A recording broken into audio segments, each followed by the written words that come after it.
നമസ്കാരം. ഈ news Kerala YouTube ചാനലിലേക്ക് സ്വാഗതം. ഇന്ന് സോഷ്യൽ മീഡിയയിൽ ഏറെ പ്രചാരണം നേടിക്കൊണ്ടിരിക്കുന്ന ഒരു വീഡിയോയെക്കുറിച്ചാണ് ഇന്ന് ഞാൻ വിശദീകരിക്കാൻ പോകുന്നത്. ഒരു സ്ത്രീയുടെ ചെവിക്കുള്ളിൽ ഒരു പാമ്പ് കയറിയിരിക്കുന്നു. ഇതിന്റെ സത്യാവസ്ഥ എന്താണ്? കണ്ണൂരിൽ ഇങ്ങനൊരു സംഭവം നടന്നതായിട്ടാണ് സോഷ്യൽ മീഡിയയിൽ കൂടി പ്രചരിക്കുന്നത്. ഇത് മറ്റു മാധ്യമങ്ങൾ കൂടി ഏറ്റെടുത്തതോടെ വാർത്തയ്ക്ക് പ്രചാരം കൂടിക്കൊണ്ടിരിക്കുകയാണ്. സത്യത്തിൽ എന്താണ് സംഭവിച്ചത്? നമുക്ക് ആദ്യം ഈ വീഡിയോ ഒന്ന് കണ്ടു നോക്കാം.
ചെവിയിൽ പാമ്പ് കയറി ഉടനെ ഫോറസ്റ്റുകാരെ വിളിക്കുന്നു, ഫയർഫോഴ്സ് വരുന്നു.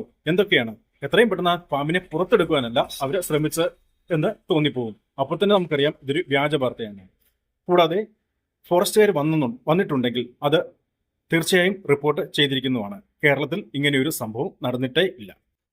സോഷ്യൽ മീഡിയ ഇത്തരത്തിൽ ദുരുപയോഗം ചെയ്യുന്നത് സത്യത്തിൽ നിയന്ത്രിക്കേണ്ടത് തന്നെയാണ്. മുൻപ് ഇത്തരം വീഡിയോകൾ തമിഴ്നാട്ടിലും മറ്റു പല പ്രദേശങ്ങളിലും പ്രചരിച്ചിരുന്നു. ഒരു സാമാന്യ ബുദ്ധിയുള്ള ആർക്കും മനസ്സിലാക്കാൻ പറ്റുന്ന ഒരു കാര്യമാണ് ഇത്തരം വലിയൊരു പാമ്പ് ഒരാളുടെ ചെവിയിൽ കയറി ഇരിക്കാൻ സാധ്യത ഇല്ല എന്ന്.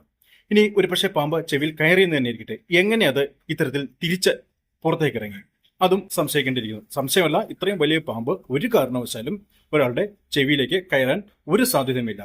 ഇത് എന്തെങ്കിലും റീൽസ് ചെയ്യാനോ മറ്റോ ആരോ എടുത്ത ഒരു വീഡിയോ ആകാനേ സാധ്യതയുള്ളൂ. ഇതൊരിക്കലും ഒറിജിനൽ പാമ്പല്ല, ഒരു റബ്ബർ പാമ്പ് ആകാനാണ് സാധ്യത.